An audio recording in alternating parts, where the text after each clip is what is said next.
Hello student, कैसे हैं आप सब। आशा करते हैं आप सब मस्त होंगे और अपनी पढ़ाई में व्यस्त होंगे। और आज हम करने वाले क्या हैं, 12th की केमिस्ट्री के जो है अनसॉल्व पेपर। और ये अनसॉल्व जो है अनसॉल्व छठवां सेट है आपका 2024 का। और आपने टॉपिक पढ़ लिया है पूरा, तो अनसॉल्व करना बहुत जरूरी है, क्योंकि अगर अनसॉल्व आप नहीं करेंगे तो आपको पता नहीं चलेगा कितना आपका क्वेश्चन सही हो रहा है। तो अनसॉल्व बहुत जरूरी है। तो शुरू करते हैं हम सब अनसॉल्व का पहला क्वेश्चन से। आप सभी अपना कोशिश करेंगे बताने के लिए। तो पहला क्वेश्चन ही आपका है क्या, तो पहला क्वेश्चन कर रहा है किसी विलयन के अणुसंख्य गुणधर्म निर्भर करते हैं। यानी कि किसी विलयन के अणुसंख्य गुणधर्म निर्भर करते हैं, किस पर निर्भर करते हैं, यानी कि ऑप्शन से देखकर आपको बता देना है। तो पहला ऑप्शन कौन सा है, विलय के कणों की संख्या पर, या विलय की कणों की प्रकृति पर, या विलायक के कणों की प्रकृति पर, या विलय तथा विलायक के दोनों की कणों की प्रकृति पर। तो देखो नाम से ही क्लियर है, अणुसंख्य गुणधर्म है। कौन सा है, अणुसंख्य गुणधर्म कह रहा है। क्या कह रहा है आपका, अणुसंख्य गुणधर्म कह रहा है। तो अणुसंख्य मतलब क्या, जिसमें संख्या की बात किया जाए ना, तो संख्या किसमें बात की जा रही है। देखो पहला ऑप्शन ये क्या है, विलय के कणों की संख्या पर।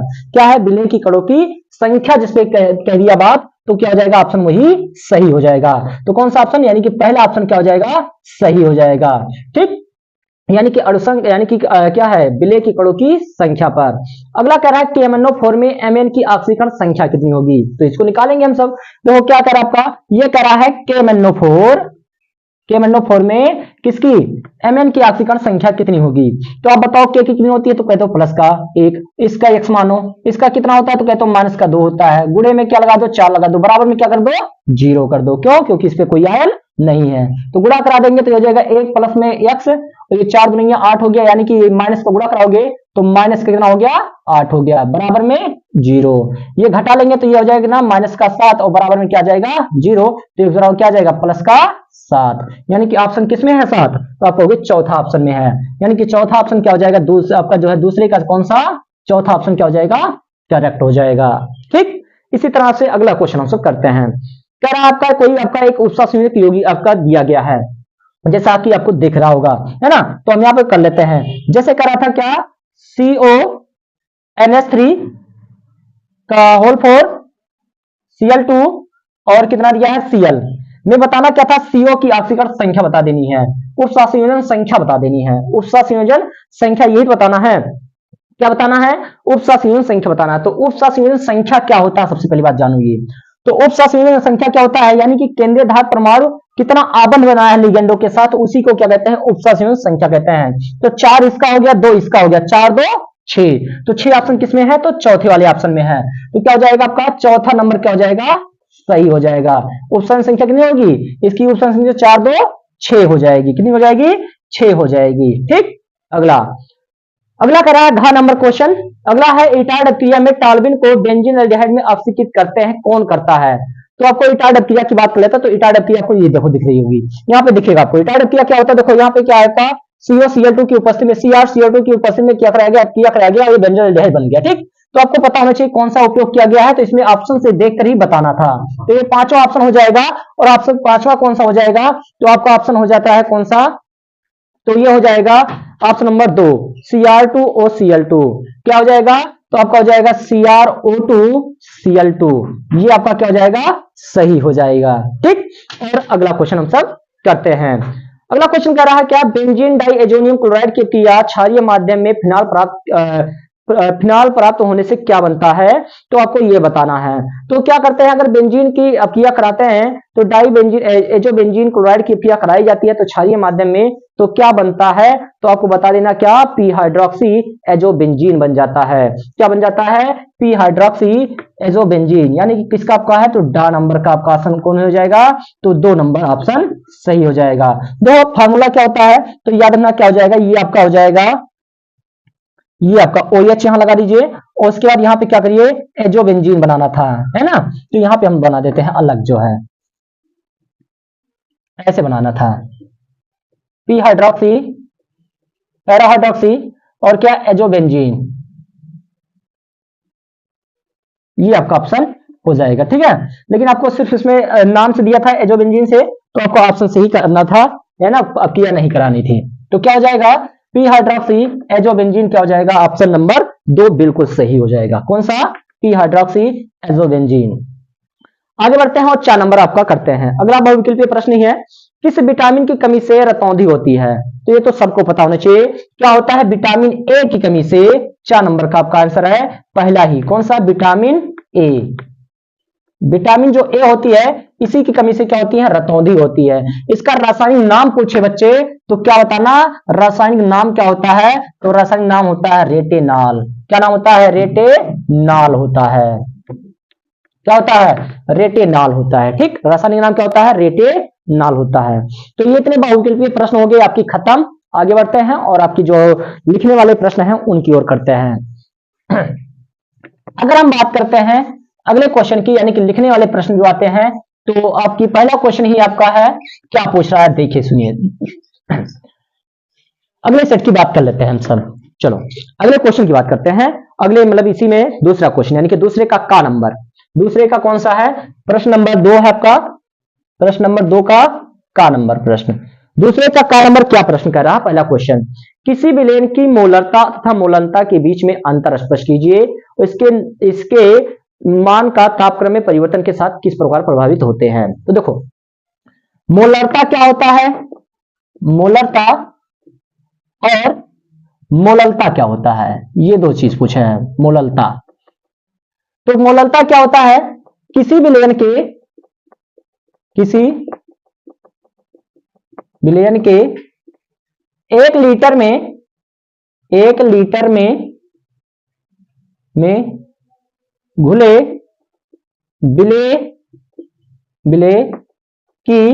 में घुले विलेय की मोलो की संख्या को मोलरता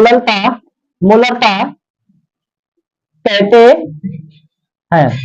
क्या कहते हैं? मोलरता कहते हैं। यानी किसी विलेयन के 1 लीटर में घुले विलेय की मोलों की संख्या को मोलरता कहते हैं। मोलरता क्या होता है? तो याद रखना, किसी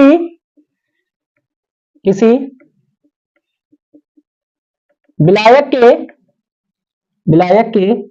1 किलोग्राम में उपस्थित विलेय के मोलों की संख्या को मोललता कहते हैं। इसे कैपिटल एम से और इसे क्या होता है? स्मॉल एम से प्रदर्शित किया जाता है। ठीक है, कैपिटल एम से और स्मॉल एम से प्रदर्शित किया जाता है। अगर हम उदाहरण के रूप में कहें कि आपका कोई क्या है, 0.25 ग्राम विलेय जो है, NaOH जो है, किसी विलेन में घुला हुआ है। तो इसका कहने का मतलब क्या है कि जो आपका NaOH यानी कि 0.25 ग्राम जो विलेय, आपका जो ग्राम विलेय है वो NaOH में घुला है, यानी कि वो 1 लीटर पानी में या फिर 1 लीटर जो है जल में घुला होगा। ठीक, अगर इसमें हम बात करते हैं कि आपका कोई क्या है, 0.25 ग्राम जो है, क्या है, कोई विलेय है जो NaOH में घुला है, तो 1 किलोग्राम विलायक में घुला होगा। किसमें घुला होगा? 1 किलोग्राम विलायक में घुला होगा। ठीक है, यानी कि जो आपका मोललता होता है, याद रखना, वो क्या होता है? विलायक होता है। और इसमें क्या होता है? मोललता में विलेय होता है। इसके लिए फार्मूला याद रखिएगा, मोलरता बराबर होता क्या है? तो मोलरता बराबर क्या होता है? विलेय के मोलों की संख्या विलेय के मोलों की संख्या बटे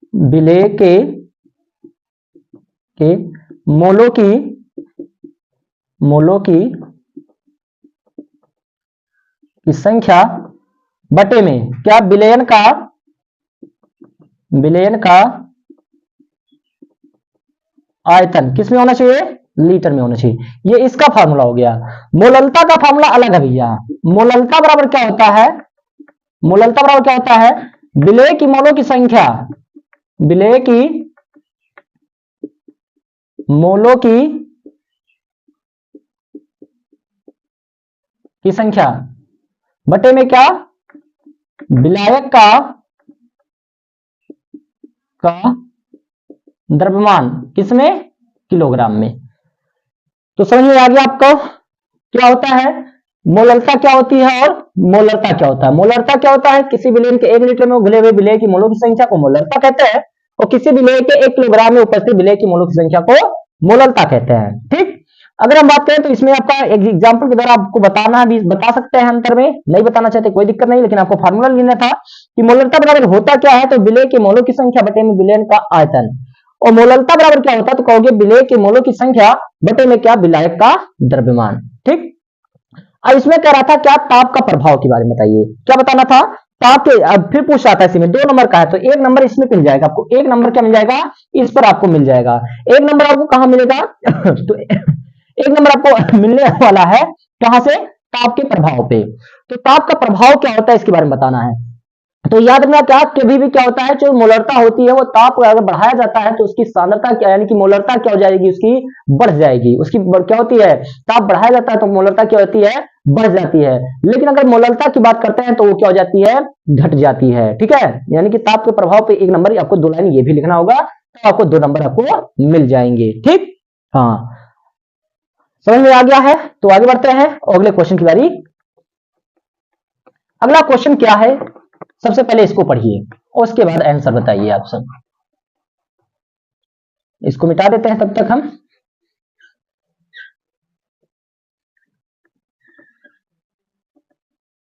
अगला क्वेश्चन,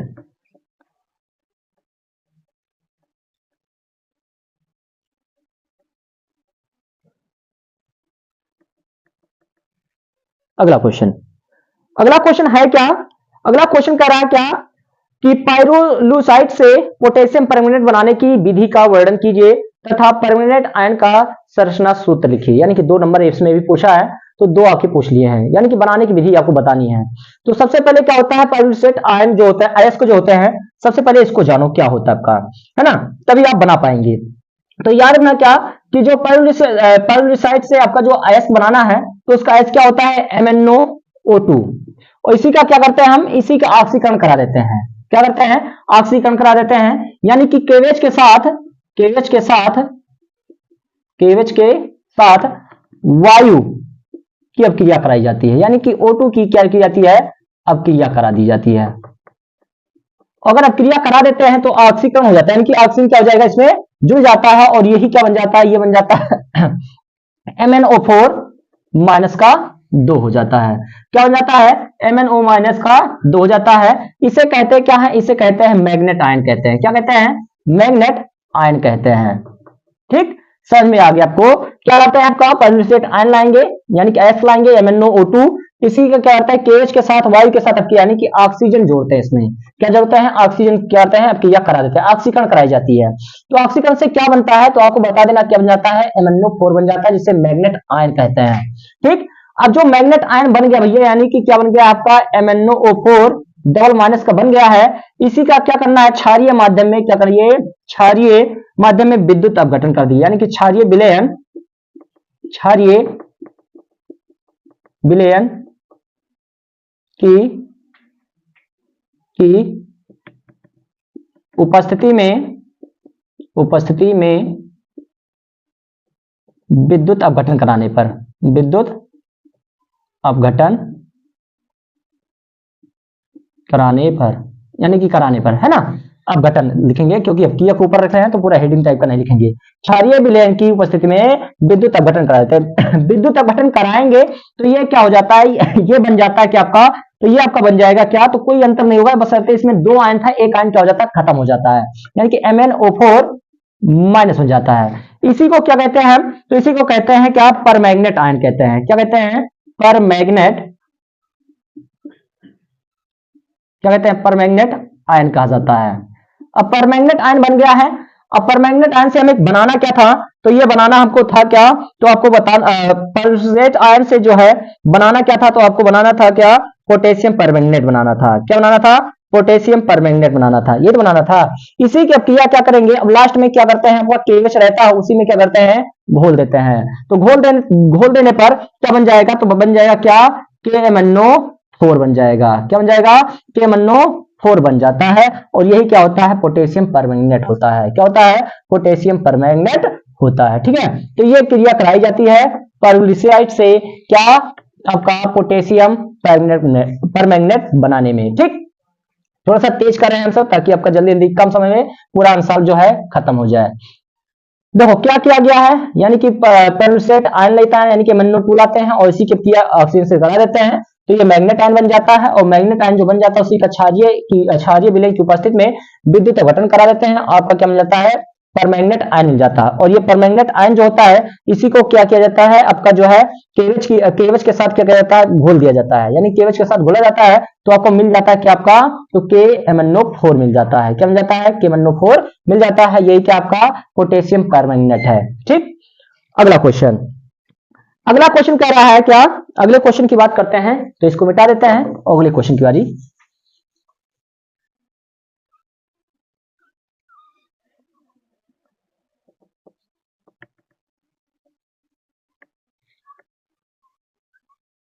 चलिए अगला क्वेश्चन, अगले क्वेश्चन की बात करते हैं, तो कह रहा क्या, उपसा संयोजन यौगिकों में आयनन समता और बंधनी समता को उदाहरण से समझाइए। क्या कह रहा है आपका, आयनन समता और बंधनी समता क्या होता है, क्या बताना है, आयनन समता क्या होता है और बंधनी समता क्या होता है, ये बताना है ना। तो जिसकी जो समता होती है वही अंतर होता है, क्या होता है, जिसका जो समता कहा जाए तो उसी का क्या होता है, वो अंतर होता है। अगर हम बात करें, जैसे कह रहा था दो पूछा था क्या क्या, तो कहते हो आपका एक आयनन पूछा था, आयनन समवेता, क्या पूछा था, आयनन समवेता, और कौन सा, तो बंधनी समवेता पूछा था, ये तो पूछा था। यानी कि समवेता क्या होता है, सबसे पहली बात ये, तो यानी कि आपका जिसमें संरचना अलग अलग होती है ना, यानी कि वह यौगिक, लिख देते हैं, वह यौगिक जिनके, वह यौगिक जिनके अणुभार समान होते हैं, समान होते हैं, परंतु परंतु परंतु जो समानता रहता है वही अंतर होता है, वही भिन्न भिन्न होता है, परंतु उनके उनके आयन आयन भिन्न भिन्न होते हैं, उसे आयनन समवेता कहते हैं। इसमें देखो क्या होता है, वह यौगिक जिनके अणुभार क्या होते हैं, संरचना सूत्र समान होते हैं, परंतु उनके आयन क्या होते हैं, भिन्न भिन्न होते हैं, वह संरचना लगा देना, संरचना सूत्र क्या होते हैं, समान होते हैं ना, संरचना सूत्र क्या होते हैं, अणुभार व संरचना सूत्र क्या होते हैं, समान होते हैं, उसे क्या कहते हैं, परंतु उनके आयन क्या होते हैं, भिन्न भिन्न होते हैं, उसे क्या कहते हैं, आयनन समवेता कहते हैं। देखो इसमें आयनन समवेता पूछा था, और उसके बाद क्या पूछा था, इसका उदाहरण भी बताना था, जैसे तो CO NH3 का होल 5 और क्या आपका SO4 Br। अब यहां पे क्या करते हैं, तथा सब कुछ वही रहेगा, यहां जाएगा CO NH3 का होल 5 Br SO4। देखो इसमें क्या हो गया, आयन क्या हो गया, चेंज हो चुका है, आयन क्या हो गया है, चेंज हो गया है। अणुभार देखेंगे तो दोनों का क्या आएगा, अणुभार क्या आएगा, अणुभार जो आने वाला है वो समान आएगा, अणुभार जो होगा वो क्या होगा, समान आएगा ना, अणुभार क्या आएगा, समान आएगा, क्यों, क्योंकि वही सब कुछ यौगिक है, सिर्फ क्या चेंज है, तो सिर्फ चेंज होने वाला चीज जो है वो क्या है, वो आपका सिर्फ आयन है ना। तो आयनन समवेता किसे कहते हैं, तो आयनन समवेता कहते हैं वह यौगिक जिनके अणुभार व संरचना सूत्र समान होते हैं, परंतु उनके आयन क्या होते हैं, भिन्न भिन्न होते हैं, उसे आयनन समवेता कहते हैं। उदाहरण में ये हो गया, ये क्या हो गया आपका उदाहरण, ये क्या हो गया, उदाहरण आपका हो गया। फिर कह रहा था बंधनी समवेता, तो बंधनी समवेता क्या होता है, उसी तरह परिभाषा इसका भी बनाएंगे, तो बंधनी समवेता का परिभाषा क्या बन जाएगा, तो यौगिक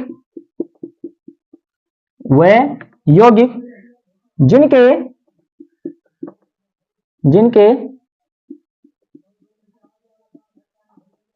जिनके अणुभार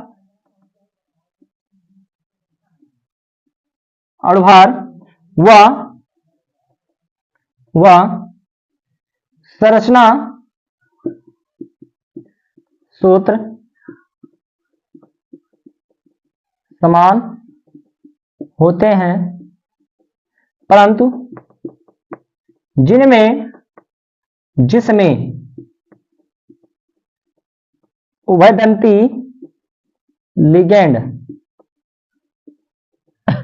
उभयदंती लिगेंड उपस्थित होते हैं उसे बंधनी समवेता कहते हैं। यानी कि वह यौगिक जिनके अणुभार है ना वह संरचना सूत्र समान होते हैं, परंतु उनमें जिसमें उभयदंती लिगेंड उपस्थित होते हैं उसे क्या कहते हैं बंधनी समावता कहते हैं। उसे क्या कहते हैं बंधनी समावता कहते हैं। जैसे एग्जांपल में कहा जाए तो जैसे एग्जांपल में CrCN H2O का होल क्राइज है ना, तथा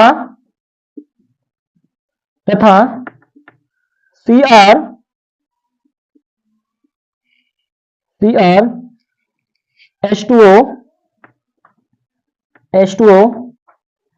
का होल थ्राइस और इसी का उल्टा कर देते हैं तो ये हो जाएगा क्या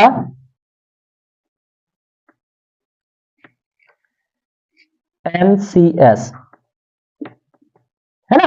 इसे कहा जाता है या थायोसाइनाइड, इसे क्या कहते हैं थायोसाइनाइड कहते हैं, और इसे क्या कहा जाता है आइसोसाइनाइड है ना।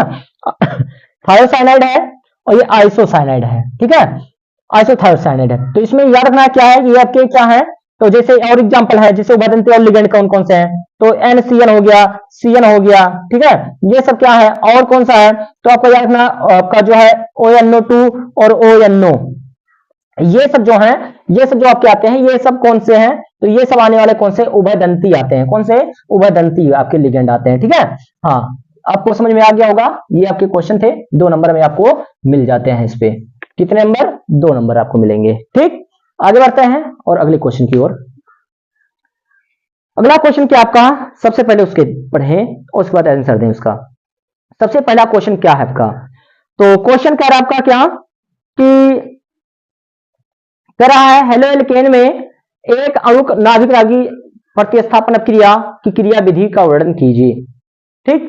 क्या अगर आपका क्वेश्चन हेलो एल्केन में जो आपका SN1 क्रिया है उसकी क्रिया विधि का क्या करना है वर्णन करना है। तो SN1 क्रिया होता क्या है आपको संक्षिप्त में बता देते हैं, तो थोड़ा सा मिटा देते इसको पहले फिर करते हैं क्वेश्चन।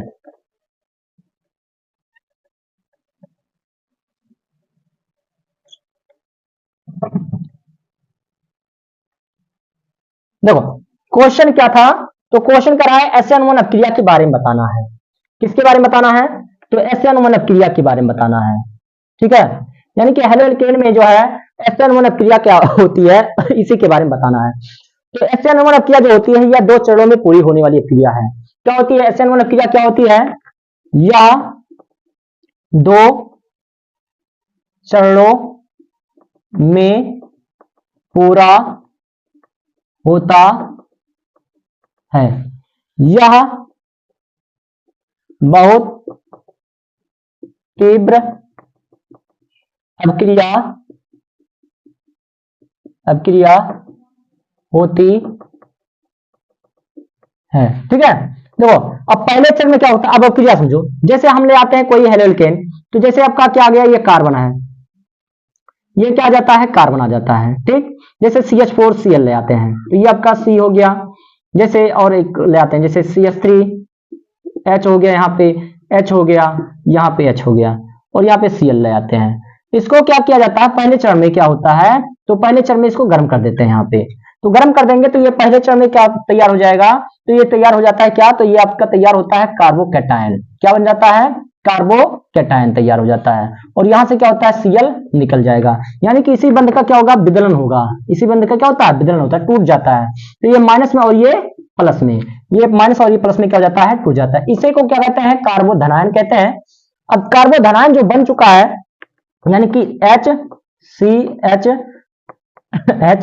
प्लस, इसी पे क्या होता है नाभिक रागी यानी कि न्यूक्लियोफिलिक से क्रिया करा दी जाती है। यानी कि न्यूक्लियोफिलिक क्या करते हैं अब क्रिया करा देते हैं, और ये न्यूक्लियोफिलिक किस पे अब क्रिया करते हैं, ये आक्रमण करते हैं किस पे कार्बोधनायन वाले भाग पर, यानी कि जो धनायन में है उसी पे क्या करते हैं आक्रमण करते हैं, यानी कि उसी के साथ जुड़ने की कोशिश करते हैं।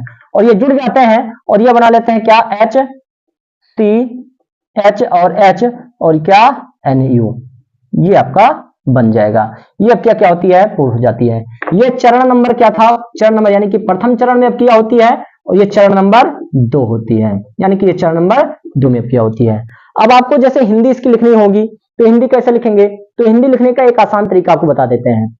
जैसे आप क्रिया करा लिए तो आपको बताना है क्या ये प्रथम चरण में क्या होता है, ये हेलो एल्केन क्या होता है, ये टूट करके 2 भागों में टूट जाता है, एक भाग क्या होता है कार्बोधनायन बनाता है तथा क्लोरीन क्या होता है रेडायन में टूट जाता है, तथा दूसरे चरण में क्या करते हैं, कार्बोधनायन में जो है न्यूक्लियोफिलिक से क्रिया हम कराते हैं, और न्यूक्लियोफिलिक से क्रिया जब कराते हैं तो न्यूक्लियोफिलिक जो है कार्बोधनायन पे क्या करता है, आक्रमण करता है, यानी कि जो है कार्बोधनायन पे क्या होता है आपका न्यूक्लियोफिलिक जुड़ जाता है, यानी कि आबंधित हो जाता है, तो ये क्या क्या होती है, संपन्न हो जाती है। ये अब क्रिया जो होती है 2 चरणों में संपन्न होती है। ठीक, इतनी बात आपको समझ में आ गई है, तो आगे बढ़ते हैं सर, आगे बढ़ते हैं, अगला क्वेश्चन करते हैं। तो ये SN वन किया था, तो SN वन किया आपको समझ में आ गया होगा।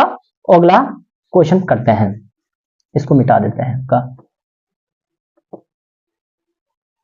देखो सेट आपको ऐसे ही, यानी कि जो आपका टॉपिक आपका इसी के इर्द गिर्द क्वेश्चन आएंगे अब की बार भी, यानी कि हर साल जो क्वेश्चन पूछे जाते हैं, जो इंपॉर्टेंट होते हैं वही पूछे जाते हैं, बार बार पूछे जाते हैं, तो आपको आंसर करना बहुत ही जरूरी है ना। अगर आंसर आप नहीं करते हैं तो आपके लिए दिक्कत हो जाएगी। ठीक, अगला क्वेश्चन क्या है आपका, तो क्वेश्चन कह रहा है क्या कि वाष्पशील विलेय तथा अवाष्पशील विलेय तथा वाष्पशील विलायक से बने विलयन के लिए राउट के नियम की व्याख्या कीजिए और इस नियम का गणितीय व्यंजक प्राप्त कीजिए। कितने नंबर में, 2 नंबर में है। यानी कह रहा है क्या, कोई भी आपका क्या है, आपका अवाष्पशील विलेय है, क्या है आपका अवाष्पशील विलेय है, और कोई क्या है, वाष्पशील विलेय है, उसके लिए क्या बताना है, राउट का नियम बताना है। तो राउट का नियम क्या था, तो सबसे पहले लिखेंगे राउट का नियम, राउट का नियम, राउट का नियम, राउट का नियम क्या था, तो राउट के नियम के अनुसार, इस नियम के अनुसार है ना, तो देखो यहाँ पे लगा देते हैं, लिखने से बहुत समय लग जाएगा तो इससे बेहतर लगा दिया जाए। तो राउट के नियमानुसार, तो इस नियम के अनुसार क्या होता है समझिए, तो इस नियम के अनुसार क्या था, वाष्पशील विलेय पदार्थ के विलयनों के लिए वाष्प दाब का अपेक्षिक अवनमन विलेय के मोल प्रभाज क्या होता है, बराबर होता है। यानी कि जो आपका बताया था कि इन्होंने क्या, तो लिख लेते हैं, चाहे देख लीजिए यहाँ पे लिख रहा है ना, आपको देख लेना है। तो इस नियम के अनुसार क्या होता है, वाष्पशील विलेय, यानी कि वाष्पशील विलेय पदार्थ जो आपके होते हैं, वाष्पशील विलेय पदार्थ के विलयनों के लिए जो है, यानी कि वाष्पशील जो है अवाष्पशील विलेय पदार्थ के विलयनों के लिए जो है वाष्प दाब का आपेक्षिक अवनमन जो होता है वो मोल प्रभाज क्या होता है, समानुपाती होता है। क्या होता है, मोल प्रभाज की क्या होता है, बराबर या फिर समानुपाती होता है। यानी कि अगर कहा जाए तो आपका वाष्प दाब का अपेक्षिक अवनमन कहा जाए, गणितीय रूप में कहें अगर हम, गणितीय रूप, गणितीय रूप, अब गणितीय रूप में कहते क्या है, तो ये हो जाएगा पी नॉट माइनस में पी अपान में क्या हो जाएगा, तो ये हो जाएगा क्या, पी नॉट, और ये बराबर किसके होगा, एक्स विलेय के, एक्स विलेय के। एक्स विलेय क्या है, ये भैया है मोल प्रभाज, क्या है, मोल प्रभाज है, क्या है, मोल प्रभाज है, और मोल प्रभाज बराबर क्या हो जाएगा, तो कहोगे एन अपान में एन कैपिटल का प्लस, ये तो हो जाएगा। हाँ, और यहाँ पे देखो, यहाँ पे क्या है, पी नॉट माइनस में पी इक्वल टू क्या हो जाएगा, तो वाष्प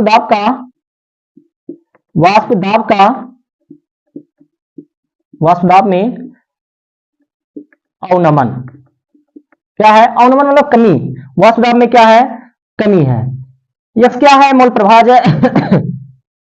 अगर हम थोड़ा सा आगे बढ़ते हैं, अगर यन का मान जो है, यानी कि स्मॉल यन का मान मानते हैं, यहाँ पे नीचे वाला क्या, यन का मान जो है बहुत कम है, क्या है, कैपिटल यन से क्या है, स्मॉल यन का मान क्या है, बहुत ही कम है, तब क्या मिल जाएगा, तो आप कहोगे मिल जाएगा क्या, पी नॉट माइनस में इसके पी एस से डिनोट कर देते हैं, तो पी एस अपान में क्या हो जाएगा, पी नॉट इक्वल टू क्या हो जाएगा, तो कहोगे स्मॉल एन अपान में, यानी कि ये क्या हो गया, ये हो गया 0 के बराबर, तो यन स्मॉल एन बराबर में क्या, कैपिटल का एन हो जाएगा।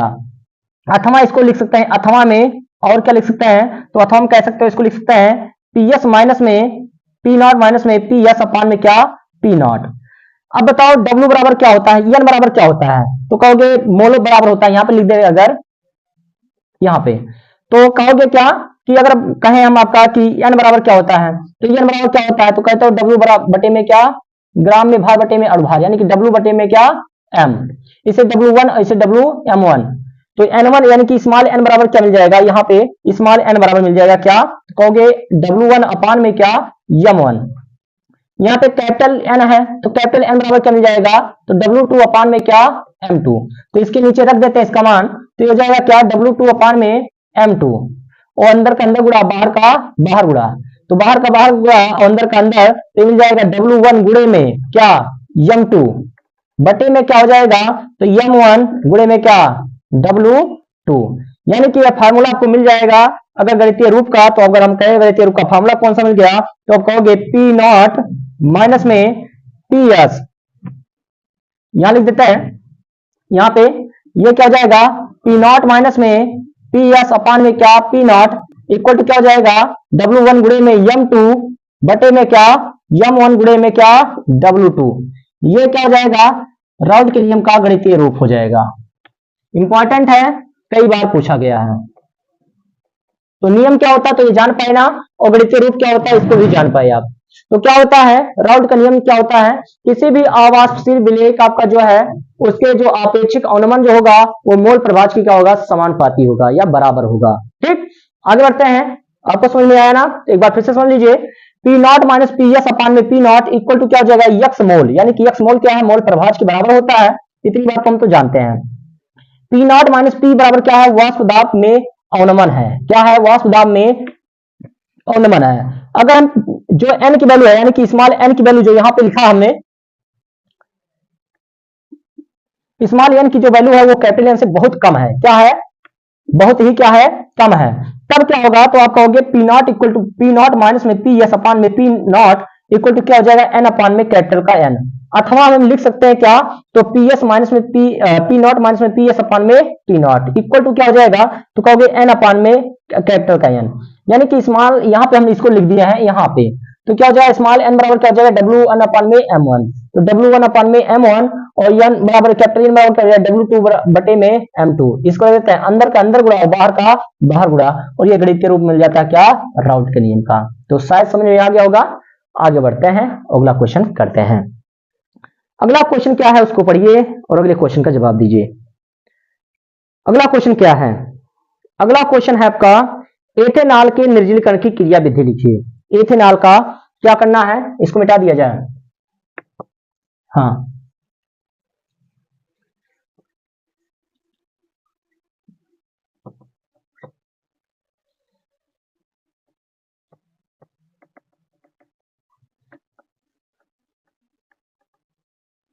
देखो पूरा हमको करा रहे हैं, लिख लिख के पूरा करा दे रहे हैं, डेरिवेशन तक पूरा लिख दिए हैं, ठीक है। तो आपको ढंग से इसको देख लेना है बस, है ना, आप ढंग से इसको देखिए बस आपको आ जाएगा। कह रहा है एथेनॉल का, देखो अगला प्रश्न है, अगला प्रश्न है खा नंबर, थोड़ा सा तेज करा रहे हैं ताकि जल्दी खत्म हो जाए, नहीं तो सेट बहुत बड़ा है आपका, 3 घंटे में करने होते हैं, 2.5 घंटे 3 घंटे में, तो आपको हम जल्दी करा रहे हैं। एथेनॉल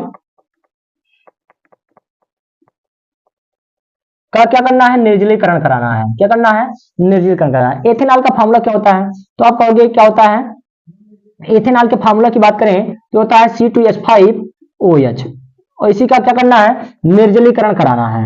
तो निर्जलीकरण मतलब क्या आपका जल का निकलना, यही तो होता है, इसी को हम क्या करते हैं गर्म कर देते हैं, तो ये बन जाएगा क्या, तो आप कहोगे CH2 डबल बंद CH2 प्लस में क्या H2O, क्या बन जाएगा ये निर्जलीकरण करा दे, यानी कि एथेनॉल का क्या करते हैं अगर निर्जलीकरण करा देते हैं तो बन क्या जाता है एल्कीन बन जाता है, क्या बन जाता है एल्कीन बन जाएगा, क्या बन जाएगा एल्कीन आपका क्या हो जाता है बन जाता है। यानी कि आपको समझ में आ गया कि यानी कि क्या करते हैं अगर हम एथेनॉल का क्या करते हैं अगर निर्जलीकरण करा देते हैं तो क्या बन जाता है आपका एल्कीन बन जाता है। ठीक, अगला क्वेश्चन, अगला क्वेश्चन कह रहा है क्या जो है फेलिंग विलेन तथा सिप अभिकर्मक द्वारा एल्डिहाइड तथा कीटोन में भिन्नता का स्पष्ट कीजिए। तो फेलिंग विलेन और क्या करना है आपका जो है सिप अभिकर्मक के द्वारा बता देना है, क्या करना है भिन्नता के बारे में बताना आपको। ठीक, तो सबसे पहली बात क्या कि आपको फेलिंग विलेन के बारे में और इनके दोनों के बारे में क्या होना चाहिए पता होना चाहिए। तो इतना जो है बहुत बड़ा लिखना पड़ेगा इसके लिए, तो क्या करते हैं इसको हम आपको बता ही देते हैं वैसे, और आपको याद करना पड़ेगा। ठीक है, अब आपको दोनों परीक्षण आपको याद होनी चाहिए, यानी कि क्या होता है फेलिंग विलेन क्या होता है। तो फेलिंग विलेन क्या होता है तो आपके जो फेलिंग विलेन क्या होता है, एक आपका CuSO4 ले लेते हैं और क्या करते हैं, यानी कि फेलिंग विलेन क्या होता है, कार्बोहाइड्रेट अपचयी तथा अनअपचयी शर्करा तथा एल्डिहाइड और कीटोन के क्या होता है मध्य में विभेद करने का एक तरीका, यानी कि क्या है, विधि है, फेलिंग विलेन का उपयोग किया जाता है। फेलिंग विलेन में दो विलेन होते हैं, फेलिंग विलेन ए और फेलिंग विलेन क्या होता है, बी होता है ना। कितने विलेन होते हैं, दो विलेन होते हैं, फेलिंग विलेन ए और फेलिंग विलेन बी होता है। अब इसमें देखो फेलिंग विलेन ए और फेलिंग विलेन क्या होता है, फेलिंग विलेन ए में जो होता है CuSO4 लगा होता है और फेलिंग विलेन यानी कि जलीय विलेन होता है, और जबकि फेलिंग विलेन बी में क्या होता है आपका, तो फेलिंग विलेन बी में क्या होता है आपका रोसेल लवण होता है, यानी कि क्या होता है आपका सोडियम पोटेशियम टर्ट्रेट या और प्लस में NaOH, इन्हीं दोनों को क्या किया जाता है, मिला दिया जाता है, तो क्यूप्रिक क्या होता है आपका टर्ट्रेट का गहरा नीला रंग प्राप्त होता है। अगर ऐसा होता है तो हम मानते क्या है, और Cu यानी कि आपका लाल अवक्षेप बनेगा Cu2O का, तो हम मानते क्या है कि आपका जो है ये आपका कि एल्डिहाइड और कीटोन है कोई आपका, ठीक है। इसी प्रकार से विभेद किया जाता है। तो विभेद करने का आपका ये तरीका आपको बता दिए हैं, आपका यहाँ पे देख लो, पढ़ लो ढंग से, क्योंकि लिखने वाला है तो आप कर ले जाएंगे, ठीक। अगला क्वेश्चन, अगले क्वेश्चन की बात करते हैं हम सब, अगले क्वेश्चन की बात करते हैं। अगला क्वेश्चन क्या है सबसे पहले पढ़ेंगे और उसका आंसर देंगे आप सब। अगला क्वेश्चन क्या है, तो अगला क्वेश्चन है आपका, कह रहा है क्या, तो अगला क्वेश्चन आपका, हाँ अगला क्वेश्चन है आपका, कार्बोहाइड्रेट को परिभाषित कीजिए तथा ग्लूकोज और फ्रक्टोज में विभेद कीजिए, है ना। तो ये आपका ये भी देखो लिखने वाला ही है, कार्बोहाइड्रेट क्या होता है, तो कार्बोहाइड्रेट क्या आपका है कार्बोहाइड्रेट किसे कहते हैं, तो यह क्या होता है, जैव अणु, यानी कि जीवों में पाए जाने वाले जो अणु हैं उसमें पाए जाने वाला सबसे अधिक मात्रा में होता है। जैव अणु क्या होता है, यानी कि जैव अणुओं में पाए जाने वाले कार्बोहाइड्रेट क्या होता है, सबसे अधिक मात्रा में पाया जाता है। अगर कार्बोहाइड्रेट के सामान्य सूत्र की बात करें तो CN आपका HN 2N और OX होता है ना। तो इस पे आपका मान रखेंगे तो आपका कार्बोहाइड्रेट मिलते रहेंगे। जैसे आपका ग्लूकोज फ्रक्टोज ये सब क्या है, कार्बोहाइड्रेट है। तो कार्बोहाइड्रेट की बात करते हैं और आपका ग्लूकोज और फ्रक्टोज में अंतर की बात कर लेते हैं, तो आप देख सकते हैं, आपको थ्योरी आपका इतना आपको रख लेना है ना। तो ग्लूकोज और फ्रक्टोज में अंतर क्या क्या है, ठीक। अगले क्वेश्चन की बात करते हैं। अगला क्वेश्चन क्या है, जो लगाने वाले क्वेश्चन आपको समझा दे रहे हैं, जो थ्योरी बेस्ड क्वेश्चन है उसको लिखेंगे तो बड़ा टाइम लगेगा, और जो क्रिया है आपको करा दे रहे हैं।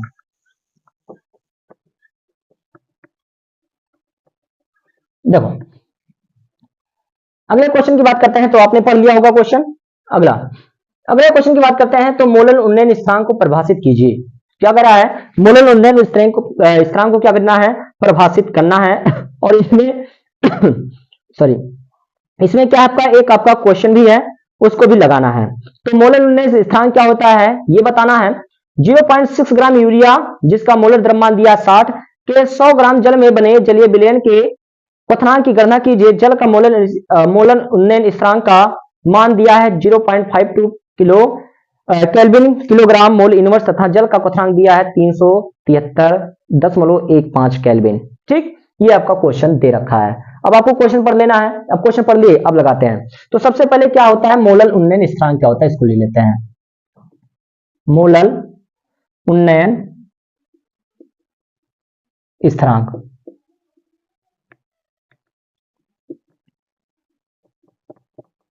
अब मोलल उन्नयन स्थिरांक क्या होता है, सबसे पहले ये, तो विलायक के 1000 ग्राम में उपस्थित अवाष्पशील विलेय के एक मोलों को घोलने में जितना क्वथनांक में वृद्धि होती है ना, क्वथनांक में जो वृद्धि होती है उसी को क्या कहते हैं, मोलल उन्नयन स्थिरांक कहते हैं। क्या कहते हैं, किसी विलायक के 1000 ग्राम में, किसी विलायक के 1000 ग्राम में, देखो याद कर लो वहीं से, क्या है, किसी आपका जो है किसी यानी कि किसी विलायक के 1000 ग्राम में अवाष्पशील विलेय पदार्थ को 1 मोल यानी कि पदार्थ के 1 मोल को घोलने में जो क्वथनांक में वृद्धि होती है उसी को क्या कहते हैं, मोलल उन्नयन स्थिरांक कहते हैं। याद हो गया, एक बार फिर से, यह क्या है याद रखेंगे, क्या होता है आपका 1000 ग्राम में, यानी कि कोई विलयन है, यानी कि विलयन के 1000 ग्राम में उपस्थित अवाष्पशील विलेय पदार्थ को, अवाष्पशील विलेय पदार्थ के 1 मोल को घोलने में जो पदार्थ के क्वथनांक में वृद्धि होती है उसी को क्या कहते हैं, मोलल उन्नयन स्थिरांक कहते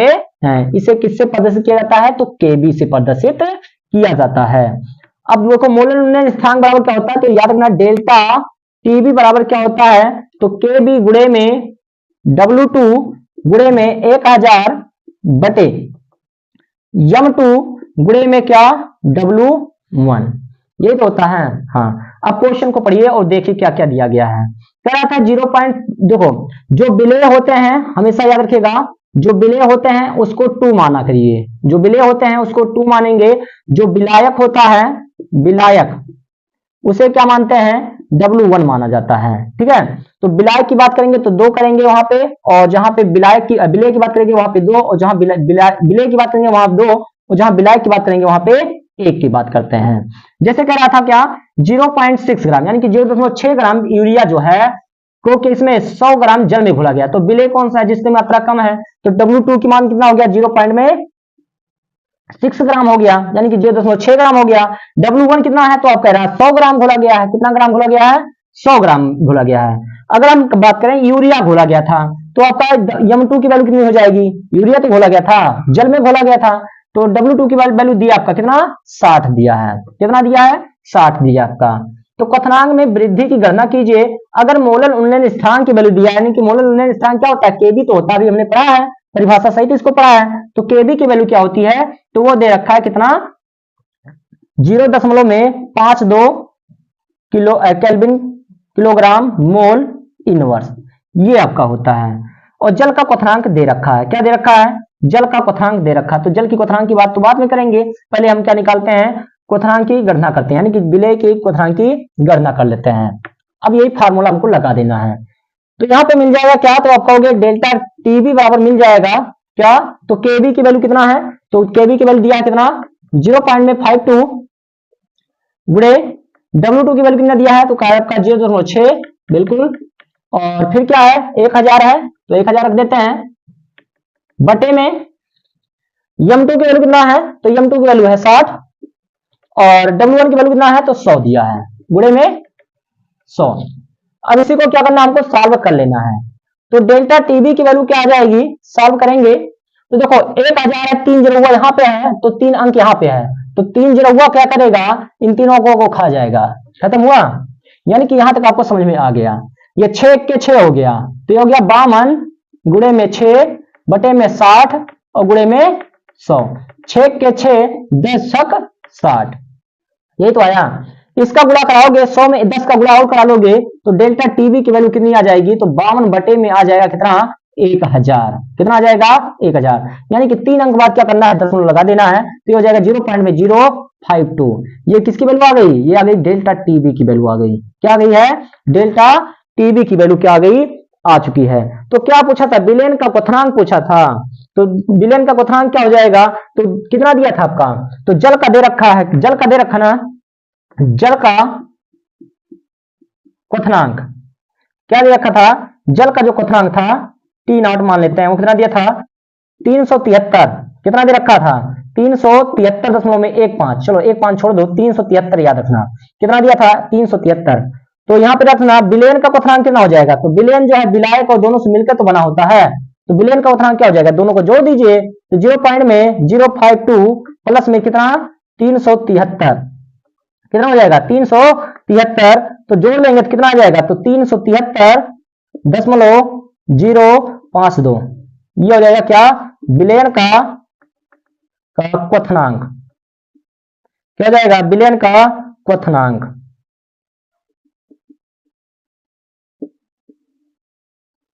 ये हो जाएगा क्या, विलेयन का क्वथनांक। यहां दशमलव लगा है, यहाँ पे दशमलव भी लगा है, यहाँ पर भी दशमलव लगा है, ठीक है। हाँ, अब आपको समझ में आ गया है, ये क्वेश्चन समझ में आया, बढ़िया क्वेश्चन था, इंपॉर्टेंट है, इस टाइप का क्वेश्चन बार बार पूछता है, याद रखना है। चाहे मोलर उन्नयन स्थानांक पूछे और चाहे आपका दोनों में से एक पूछेगा, दोनों में से एक आएगा, तो आपको इसी तरह आपसे क्या करना है, लगा देना है। एक बार फिर से समझिए, ये आपका फार्मूला, इसको नोट कर लीजिए, क्या होता है, डेल्टा टीबी बराबर होता है के बी गुणे में क्या W2 गुणे में 1000 बटे में क्या M2 गुणे में W1। विलेय को W2 यानी कि W2 M2 मानेंगे और विलायक को 1 मानेंगे, यानी कि W1 M1 मानते हैं। विलायक को हमेशा 1 मानते हैं क्योंकि उसकी मात्रा ज्यादा होती है, तो उसको फर्स्ट है, यानी कि उसको सबसे ज्यादा मानेंगे, यानी कि 1 देंगे अंक, और जो विलेय होता है उसको 2 मानते हैं, ठीक है। हाँ, इस चीज को आपको ध्यान रखना है, ठीक। आगे बढ़ते हैं, अगला क्वेश्चन हम सब करते हैं। चलिए अगला क्वेश्चन क्या है आपका, तो अगला क्वेश्चन हम करते हैं। अगले क्वेश्चन की बात किया जाए तो अगला क्वेश्चन क्या दिया आपका, तो अगले क्वेश्चन की बात करते हैं। तो अगला क्वेश्चन क्या है, कह रहा है विद्युत रासायनिक सेल तथा विद्युत अपघटनीय सेल के बीच में अंतर को स्पष्ट कीजिए और कोलराउस का नियम का उल्लेख कीजिए। ये तो है। तो क्या आपका कि कोलराउस का नियम बताना है और विद्युत रासायनिक सेल और विद्युत अपघटनीय सेल के बीच में अंतर बता देना है, ये बताना है। यानी कि आपके ये दोनों क्वेश्चन कौन से हैं? तो ये थ्योरी वाले क्वेश्चन भैया, थ्योरी वाले है ना। तो थ्योरी वाले क्वेश्चन को क्या करेंगे आपको हम यहाँ पे लगा देते हैं स्लाइड, आपको पढ़ लेनी है इसको दोनों को। तो आपको जो थ्योरी वाले क्वेश्चन है तो इनको आपको पढ़ना ही पढ़ना पड़ेगा, है ना। तो आपको यहां से पढ़ लीजिए, अब हम लिखेंगे तो बड़ा टाइम लग जाएगा और ये वीडियो बहुत बड़ी हो जाएगी, है ना। हाँ, तो आपके लिए अगला क्वेश्चन जो है पढ़ लेते हैं, इसको कर लीजिए आप सब। क्या कर आपका, तो कह रहा आपका कौन सा, तो कह रहा है क्या, क्वेश्चन को ध्यान से पढ़िए। रासायनिक सेल और अंतर बताना था किसके बीच में? विद्युत अपघटनीय सेल के बीच में।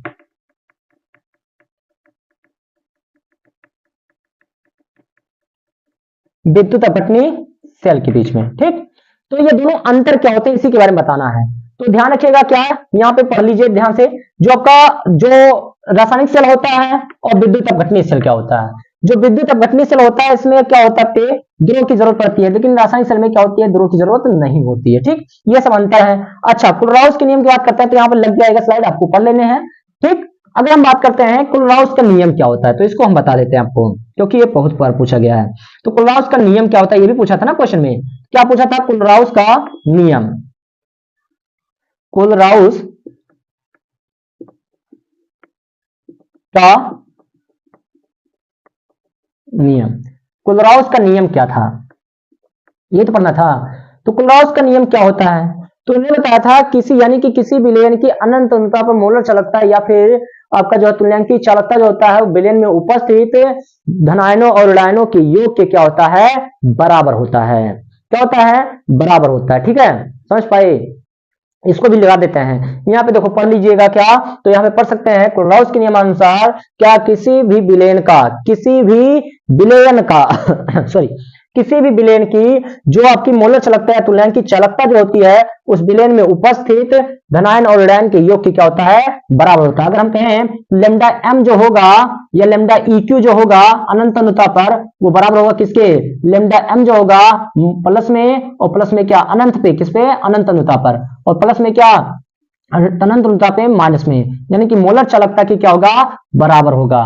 और या फिर तुल्यांकी चालकता के, दोनों क्या हो सकता है, इक्यू भी लिख सकते हैं आप, बिल्कुल लिख सकते हैं तुल्यांकी चालकता या फिर मोलर चालकता, किसके? मोलर चालकता या फिर तुल्यांकी चालकता के बराबर होता है, ठीक। आपको इतनी बातें रट लेनी है, यहां पे लगा देते हैं। कोलराउस का नियम भी क्या होता है आपको समझ में आ चुका है, समझ पाए ना? बिल्कुल समझ पाए होंगे। आगे बढ़ते हैं और इसके अनुप्रयोग भी लिखना है। तो क्या लिखना है? अनुप्रयोग भी लिखिए, 3 नंबर का क्वेश्चन है। तो अनुप्रयोग भी क्या होता है? तो अनुप्रयोग में याद रखिए, ऐसे हेडिंग दिया 3 नंबर आपका आता है। तो विद्युत रासायनिक सेल क्या होता है ये लिखेंगे, फिर अनुप्रयोग भी लिखना है आपको। तो अनुप्रयोग में क्या होता है आपका ध्यान रखेंगे, इसके खासकर हम अलग से टॉपिक लेके आएंगे। कोलराउस का नियम बहुत इंपॉर्टेंट है और अनुप्रयोग भी कराएंगे इसको अलग से, ठीक है। तो आपको यहाँ पे आज पढ़ लेना है, नहीं तो बहुत बड़ी आपका क्लास होने वाली है ये। तो आपको कोलराउस का नियम होता क्या है और अनुप्रयोग क्या क्या है उसके, ठीक। यानी कि आपका जो भी अनुप्रयोग है ना, तो इसको पढ़ लेना है, आपको कर लेना है। ये कोलराउस का नियम हो गया। आगे बढ़ते हैं और अगला क्वेश्चन करते हैं। अगला क्वेश्चन फिर से देखो थ्योरी वाला क्वेश्चन ही है। आणविकता और कोटि में अंतर है, क्या है? आणविकता और कोटि में अंतर। आणविकता और कोटि में अंतर क्या क्या होता है ये आपको बता देनी है। अगर हम बात करें आणविकता और कोटि की, तो आणविकता किसे कहते हैं और कोटि किसे कहते हैं? अगर हम बात करें आणविकता और कोटि, जो आणविकता होती है किसी भी अपक्रिया में भाग लेने वाले अणुओं की संख्या को बताता है। आणविकता जो होती है वो क्या होता है, किसी भी अपक्रिया में भाग लेने वाले अणुओं की संख्या को बताता है। देखो यहाँ पे आपको दिख रहा है ना, आणविकता क्या होता है, अपक्रिया जो होती है वो आणविकता क्या होती है, किसी भी अपक्रिया में भाग लेने अणुओं की संख्या बताता है। जो कोट होती है वो अपक्रिया की कोट बताता है कि ये अपक्रिया किस कोट की है, प्रथम कोट की है, शून्य कोट की है, ठीक है। हाँ, अब जो है कोट कभी भी क्या होती है आपका जो है ऋणात्मक नहीं हो सकती है, यानी कि मतलब क्या है, भिन्नात्मक नहीं हो सकती है, लेकिन आपकी आणविकता क्या होती है, भिन्नात्मक हो सकती है। यानी कि ऐसे ऐसे अंतर है आपके, तो अंतर को आपको क्या करना है, पढ़ लेना है। आपको दिख रहा है यहाँ पे ना, सब कुछ बकायदा दिखेगा। अगला क्वेश्चन हम करते हैं। अगला क्वेश्चन आपका है, तो इसको बता दें आता अर्विता उसमें अंतर। प्रथम कोटि की क्रिया के लिए वेग स्थिरांक का समाकलित से वेग समीकरण व्युत्पन्न कीजिए। तो देखो प्रथम कोटि की क्रिया के लिए क्या बताना है, समाकलित वेग समीकरण भी उत्पन्न करना है। ठीक, तो चलो फिर अगला ये क्लास यहीं से जो है ये आपका जो है जितने भी क्वेश्चन होंगे अगले आपके क्लास में कल आपको मिल जाएंगे। ठीक है, क्योंकि बहुत बड़े हो जाएगी आपकी ये क्लास। तो ठीक है, फिर अगले क्लास में फिर मिलते हैं, तब तक के लिए धन्यवाद, थैंक यू।